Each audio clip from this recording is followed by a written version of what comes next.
باورتون میشه با این کدو حلوایی این کتلت‌های خوشمزه و جذاب رو درست کردم؟ بریم که با هم درستش کنیم. یه دونه پیاز متوسط رو رنده کنید و آب پیاز رو بگیرید. دوستای خوبم، ممنون میشم که این ویدیو رو لایک کنید و اگه تا الان عضو کانال من نشدین دکمه سابسکرایب رو بزنید و همراه همیشگی من باشید. 200 گرم کدو حلوایی پخته نشده رو برش بزنید و رنده درشت کنید.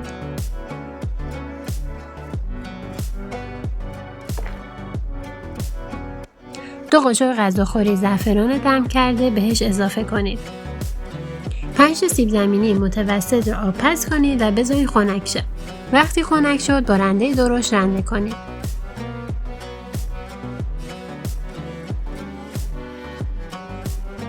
دو تا تخم مرغ،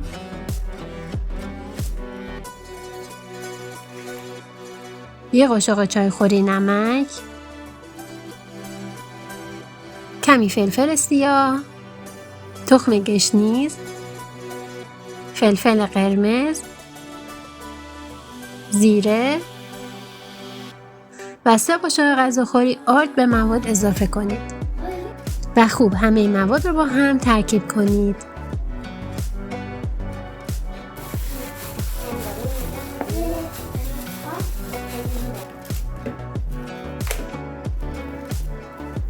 روی ظرف سلفون بکشید و 1 ساعت بذارید داخل یخچال.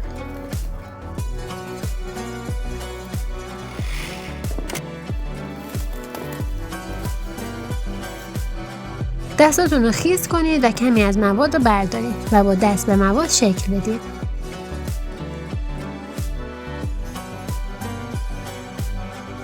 بذارید روغن کمی گرم شه و بعد کتلت‌ها رو بذارین. حواستون باشه که با حرارت متوسط کتلت‌ها رو سرخ کنید. اصلا هم وا نمیره. خیالتون راحت.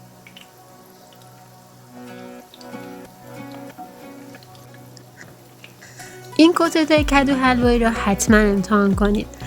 طعم خیلی خاص و خوشمزه‌ای داره. امیدوارم درست کنید و ازش لذت ببرید. نوش جانتون.